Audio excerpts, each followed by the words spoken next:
രാമേശ്വരത്തേക്കുള്ള യാത്ര ഞങ്ങൾ ലക്സോണിലാണ്. ലക്സോൺ travels hub Kareem Lala അതിലാണ് ഞങ്ങൾ യാത്ര തുടങ്ങിയത്. ഇപ്പം ഞങ്ങൾ പാമ്പൻ പാലത്തിലാണ് നിൽക്കുന്നത്. അല്പസമയങ്ങൾക്കുള്ളിൽ പാമ്പൻ പാലത്തിൻ്റെ ദൃശ്യം നിങ്ങൾക്ക് കാണിച്ചു തരാം.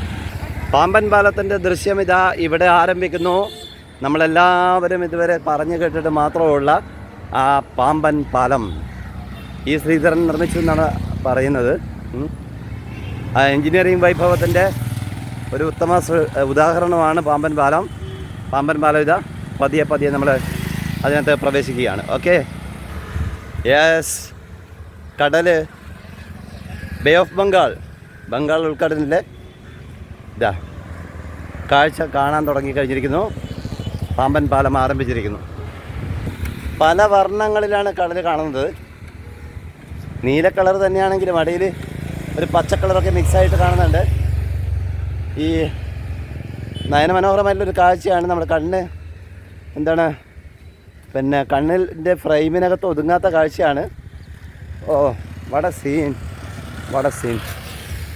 2.5 കിലോമീറ്ററോളമാണ് ഈ പാമ്പൻ പാലത്തിൻ്റെ ദൂരമുള്ളത്.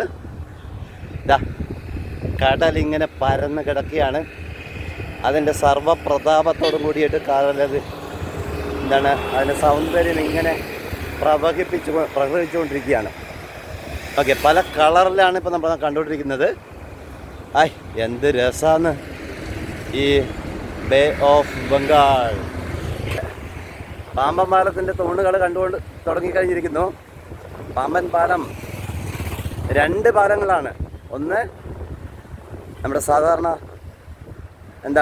വാഹനങ്ങളൊക്കെ പോകുന്ന പാലം, മറ്റൊന്ന് റെയിൽവേ ട്രാക്ക് അടങ്ങിയ പാലം.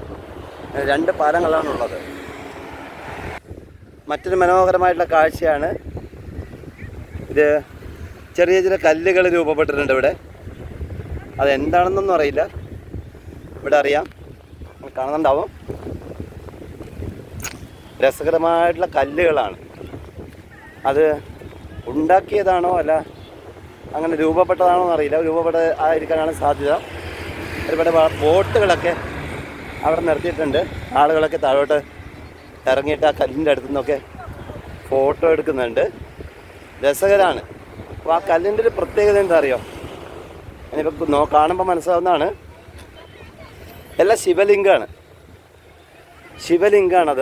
അതുകൊണ്ട് തന്നെ അത് ഉണ്ടാക്കിയതായിരിക്കാനാണ് സാധ്യത. തീർച്ചയായിട്ടും ആയിരിക്കും. കാരണം അങ്ങനെ ഒരുപോലുള്ള സൃഷ്ടികൾ ഒരുപാട് പ്രകൃതിയിൽ അങ്ങനെ ഉണ്ടാവാൻ സാധ്യതയില്ല. അതുകൊണ്ട് അതൊക്കെ ഉണ്ടാക്കാനാണ് സാധ്യത. ഓക്കെ, നമ്മളോടൊപ്പം വന്നവരൊക്കെ മുമ്പിലിങ്ങനെ നടന്നുകൊണ്ടിരിക്കുകയാണ്. ഇതിൻ്റെ സൗന്ദര്യം ആസ്വദിച്ചുകൊണ്ട് പോവുകയാണ്. അതികഠിനമായിട്ടുള്ള വെയിലാണ്. പക്ഷെ വെയിലിൽ നിന്ന് ആളുകൾ ഒന്നും കൂസുന്നില്ല. കാരണം ഒരുപക്ഷെ പലരുടെയും ഒരു 90% ആളുകളുടെയും ജീവിതത്തിനകത്ത് ഇനിയൊരു അവസരം ഇങ്ങനെ വന്നു ചേരണമെന്നില്ല ഇത്തരം കാഴ്ചകൾ കാണാൻ വേണ്ടിയിട്ട്. അതുകൊണ്ട് അവർ പരമാവധി ആസ്വദിക്കുകയാണ്. അതിന് അല്പം സഹിച്ചാലും കുഴപ്പമില്ല എന്നുള്ള രീതിയിലൊക്കെയാണ് അവർ കാണുന്നത്. ഇതിനെ നോക്കൂ, ബേ ഓഫ് ബംഗാൾ. അത്ഭുതകരമാണല്ലേ. നമ്മുടെ ഭൂമിയിൽ മാത്രം കണ്ടുവരുന്ന ഒരു പ്രതിഭാസമാണല്ലോ ഈ വെള്ളവും കടലും ഒക്കെ. അവിടെയൊക്കെ നിങ്ങൾ ഒരു വർഷം സൂക്ഷിച്ച് നോക്കിയാൽ മനസ്സിലാവും. അതിനകത്ത് കടലിനകത്ത് അടിയിൽ കല്ലും കാര്യങ്ങളൊക്കെ വെള്ളത്തിൽ തെളിഞ്ഞ് കാണുന്നുണ്ട്. നമ്മളെ വാമനൻ ബാബു, ഏട്ടനിമാറാണ്. അവർ ഫോട്ടോ എടുത്തിട്ട് ഇങ്ങനെ ഇതിൻ്റെ സൗന്ദര്യമൊക്കെ ക്യാമറയിൽ ഒപ്പിയെടുക്കുകയാണ്. പാമ്പൻ പാലം, 2 പാലങ്ങൾ, ഒന്ന് റെയിൽ പാലവും അതിനോടൊപ്പം തന്നെ മറ്റേ സാധാരണ വാഹനങ്ങളുണ്ടല്ലോ അതൊക്കെ പോകുന്ന പാലവുമാണ്. ഒരുപാട് തൂണുകളൊക്കെ നിങ്ങൾക്ക് കാണാം ഈ ചിത്രത്തിനകത്ത്. യെസ്, പാമ്പൻ പാലത്തിൻ്റെ മനോഹരമായിട്ടുള്ള ദൃശ്യമാണ് ഇപ്പോൾ കണ്ടുകൊണ്ടിരിക്കുന്നത്. എത്രയോ തൂണുകൾ കൊണ്ട് നിർമ്മിച്ചതാണ്. പക്ഷേ ഒരു അത്ഭുത സൃഷ്ടി എന്നൊക്കെ നമുക്ക് പറയാം. ഒരു 2-2.5 കിലോമീറ്റർ ദൂരത്തിലൊക്കെ ഒരു പാലം നിർമ്മിക്കുക എന്നൊക്കെ പറഞ്ഞാൽ അതൊരു എൻജിനീയറിംഗ് വൈഭവത്തിൻ്റെ ഉത്തമ ദൃഷ്ടാന്തമാണ്. ബോർഡിനകത്ത് കാണാം പാമ്പൻ ബ്രിഡ്ജെന്ന് അങ്ങ് ദൂരെ എഴുതി വച്ചിട്ടുണ്ട്. 1964 സുനാമി വന്നിരുന്നു. അതിന് സുനാമിന്ന് എന്ന് വിളിച്ചിരുന്നോ അറിയില്ല. കാരണം സുനാമിന്ന് നമ്മൾ കേൾക്കാൻ തുടങ്ങിയത് ഈ അടുത്ത കാലത്താണ്. അപ്പം അന്ന് ഈ പാമ്പൻ പാലം തകർന്നു എന്നാണ് പറയുന്നത്. പാമ്പൻ പാലം തകർന്നു മാത്രമല്ല, രാമേശ്വരം എന്ന് പറയുന്നൊരു ഈ രാമനാഥപുരം എന്ന് പറയുന്ന ജില്ലയിൽ തന്നെ വലിയ നഷ്ടമാണ് ഉണ്ടായത്. ധനുഷ്കോടി മുങ്ങി, ഇരു ഭാഗത്ത് നിന്നും തിരമാലകൾ ആഞ്ഞടിച്ച് ഒരു 3 പിന്നെ നില പൊക്കത്തിലൊക്കെ ഒരു പരുന്തൊക്കെ എൻ്റെ അടുത്തോടി പറന്നു പോകുന്നത്. ഹാ ഹാ ഹാ ഹാ മോനെ, താങ്ക് യു മോനെ, താങ്ക് യു കേട്ടോ. അങ്ങനെ ആ സുനാമിയിൽ ഈ നഗരമൊക്കെ ആകെ തകർന്ന് തരിപ്പണായിപ്പോയി. അതിൽ പാലം തകർന്നു. പിന്നീട് ഈ ശ്രീധരൻ്റെ ഇടപെടലിലൂടെയാണ് എഞ്ചിനീയറിംഗ് വൈഭവം വളരെ ചുരുങ്ങിയ സമയം കൊണ്ട് വീണ്ടും പുനർനിർമ്മിച്ചു പാലം. ഇപ്പം ഈ സൈഡിൽ കാണുന്നത് ആദ്യം എന്ന് വെച്ചാൽ ഇപ്പോൾ 1964 ശേഷം നിർമ്മിച്ച റെയിൽ പാലമാണ്. അതിനപ്പുറത്ത് അടുത്തായിട്ട് നിർമ്മിച്ച പാമ്പൻ പാലത്തിൻ്റെ റെയിൽ പാലമാണ്. അത് ഈ അടുത്ത സമയത്താണ് ഇത് ഉദ്ഘാടനം ചെയ്തതെന്നാണ് എനിക്ക് അറിയാൻ കഴിയുന്നത്. ഇത് മറുകരയിലുള്ള മറ്റൊരു സീനാണ്. അതിനപ്പുറത്തൊക്കെ ശരിക്കും ലക്ഷദ്വീപിൻ്റെ ആ ഒരു കാഴ്ചയെ അനുസ്മരിപ്പിക്കുന്ന ഇതിൽ നോക്ക് എന്ത് രസമാണെന്ന് അറിയാം. വെള്ളം ഒഴുകിപ്പോകുന്ന പോലെ തോന്നുന്നുണ്ട്. വെള്ളത്തിൻ്റെ അടിഭാഗത്ത് കല്ലുകളും മറ്റും നമുക്ക് വളരെ വ്യക്തമായിട്ട് കാണാൻ പറ്റും. എന്ത് രസമാണെന്നാ. നമുക്ക് ഒരുപാട് തോണികൾ, ബോട്ടുകൾ ഇങ്ങനെ നങ്കൂരം ഇട്ടിട്ട് കടലിൽ കിടക്കുകയാണ്. പക്ഷേ അവർ മത്സ്യബന്ധനമൊക്കെ കഴിഞ്ഞിട്ട് തിരിച്ചു വന്നായിരിക്കും. നമുക്ക് എന്ത് രസകരമായിട്ടുള്ള സീനാണെന്നറിയാം. ഇതിലൂടെ എത്ര ദൂരത്തേക്ക് വേണമെങ്കിൽ നമുക്ക് നീന്തിയിട്ട് പോകാൻ പറ്റും. കാരണം അടി വളരെ ക്ലിയറാണ്, ക്രിസ്റ്റൽ ക്ലിയർ എന്നൊക്കെ പറയുന്നില്ലേ, അതുപോലെയാണ് അത്. പക്ഷെ ആരും ഇവിടെ ഇറങ്ങിയിട്ട് പോകുന്നതൊന്നും കാണുന്നില്ല. എന്ത് രസകരമാണ്. ഒഴുകുന്നൊരു പുഴ പോലെയാണ് നമുക്ക് തോന്നുന്നത്. ആക്ച്വലി ഇത് ബേ ഓഫ് ബംഗാളല്ല, ഇത് ഇന്ത്യൻ ഓഷ്യനാണ്. ഇതിൻ്റെ മറുകരയാണ്, ഇന്ത്യൻ ഓഷ്യനാണ്. നോക്ക് എന്തൊരു രസകരമാണ്. രാമനാഥപുരം പ്രകൃതി സൗന്ദര്യം കൊണ്ട് അനുഗ്രഹിക്കപ്പെട്ട ഒരു ജില്ല. സുന്ദരമായ ഒരു സീൻ. ഇവിടെ 2 സീകളും ഒന്നിച്ച് ചേരുന്ന സ്ഥലം കൂടിയാണ്. എത്ര സുന്ദരമാണെന്നറിയാം. ഇതിൻ്റെ ഒരു പ്രത്യേകത എന്ന് പറഞ്ഞാൽ 2 കടലുകൾ ഒന്നിക്കുന്ന സ്ഥലത്തെ അതിനൊരു പ്രത്യേക കളറാണ്. അത് നമുക്ക് കാണുമ്പോൾ തന്നെ അറിയാം. നമ്മളിപ്പോൾ ഒരു പേരിന് വേണ്ടിയിട്ട് 2 കടലുകളായിട്ട് മാറ്റിയതല്ലത്. അത് ഒറിജിനലി അതിൻ്റെ നാച്ചർ കൊണ്ട് 2 കടലുകൾ തന്നെയാണ്. അവ ഒന്നിച്ച് ചേർന്നിടം വളരെ മനോഹരമാണ്. ഇടയിൽ ഇതുപോലെ കച്ചവടങ്ങളൊക്കെ നടത്തുന്നുണ്ട്. റോഡിൻ്റെ അക്കരയിലേക്ക് വീണ്ടും നമ്മൾ പോവുകയാണ്. ഇതൊരു സീനാണ്. നോക്ക്, കടലിൻ്റെ അടിത്തട്ട് വളരെ ക്ലിയറാണ്. പക്ഷെ നമ്മുടെ നാട്ടിലായിരുന്നെങ്കിൽ ഇവിടെയൊക്കെ എത്ര പ്രാവശ്യം നമ്മൾ കുളിച്ചേനെ. ഒരു ലൈഫിൻ്റെ ഒരു ത്രെട്ടും ഇല്ലാതെ ആർക്കും നീന്തി കുളിക്കാൻ പറ്റുന്ന ഒരു സ്ഥലമാണിത്. ഓക്കെ, ഇതൊരു അത്ഭുത സൃഷ്ടിയാണ്. അത്ഭുത സൃഷ്ടി. ഇരു കരകളിൽ നിന്നും ഇരു ഭാഗത്ത് നിന്നും അവർ ലിവർ വലിക്കുന്ന സമയത്ത് ഈ നടുവിലുള്ള ഭാഗം അങ്ങ് പൊങ്ങുമ്പോൾ അതിനിടയിലൂടെ കപ്പലുകൾ സഞ്ചരിക്കും.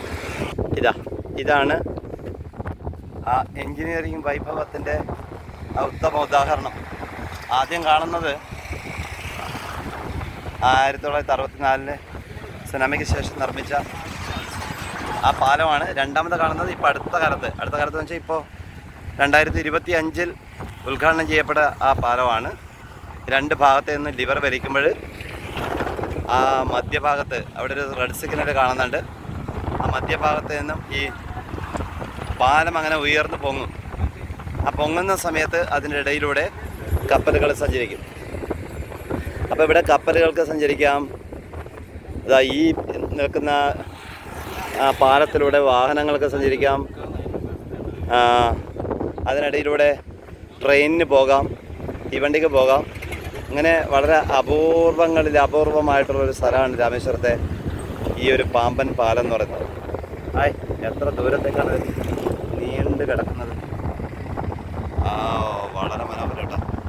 ഇവിടെ ഈ ഒരു സ്ഥലത്തിൻ്റെ പ്രത്യേകത എന്ന് പറയുന്നത് ആർക്കും നീന്തിയിട്ട് പോകാൻ വരുന്ന സ്ഥലമാണ്. അങ്ങനെ ആഴം കൂടിയ സ്ഥലമൊന്നുമല്ല, എവിടെയും നീന്തിയിട്ട് പോകാം ആ മറുകര വരെ. ഇവിടെ ഇതിലൂടെ ഇങ്ങനെ ഈ പാലത്തിനപ്പുറത്ത് ഇന്ത്യൻ ഓഷ്യനാണ്. ഇപ്പം രണ്ടും സംഗമിക്കുന്ന സ്ഥലം കൂടിയാണ്. അതിനിടയിൽ വളരെ ചെറിയ ആഴം മാത്രമാണ് ഉള്ളത്. ആർക്കും സഞ്ചരിക്കാൻ പറ്റുന്ന രീതിയിലുള്ള ഒരു കടലാണ്. എന്നോടൊപ്പം വന്ന ടീം വളരെ ആകാംക്ഷയോടെ ജിജ്ഞാസയോടെ ഇങ്ങനെ നോക്കുകയാണ്. അത് അവരിങ്ങനെ വിശദീകരിച്ച് കൊടുക്കുകയാണ്. ആ പാലത്തിൻ്റെ പ്രത്യേകതയൊക്കെ ഇങ്ങനെ വിശദീകരിച്ചിട്ട് അതിൻ്റെ എന്താണ് അത്ഭുതം കൂറുകയാണ്. ഇതൊരു അത്ഭുതം തന്നെയാണ്. ജീവിതത്തിൽ ഒരിക്കലെങ്കിലും വന്നു ചേരേണ്ട സ്ഥലമാണ് ഈ രാമേശ്വരം എന്ന് പറയുന്നത്. നമുക്ക് വിശാലമായ സ്ഥലത്ത് ഒരുപക്ഷെ ഇതിനപ്പുറത്ത് ആസ്ട്രേലിയ ആയിരിക്കാം, അല്ലെങ്കിൽ ഇന്തോനേഷ്യ ആയിരിക്കാം, അറിയില്ല എന്താണെന്ന്. എങ്കിലും എന്താണ് ആ കടൽ തരുന്നൊരു നയനമനോഹരമായിട്ടുള്ള കാഴ്ചയുണ്ടല്ലോ. അതൊന്നും പറഞ്ഞറിയിക്കാൻ പറ്റാത്തതാണ്. ഇതിൽ മറ്റൊരു അത്ഭുതകരമായിട്ടുള്ള കാഴ്ച എന്താണെന്ന് വെച്ചാൽ, ഈ പാമ്പൻ പാലം പണിതില്ലേ, അതിൻ്റെ അടുത്തുകൂടി ഇങ്ങനെ കല്ലുകൾ നിരത്തി വെച്ച പോലെ, അടിയിൽ കല്ലുകൾ നിരത്തി വെച്ച പോലെ നമുക്ക് കാണാൻ പറ്റുന്നത്.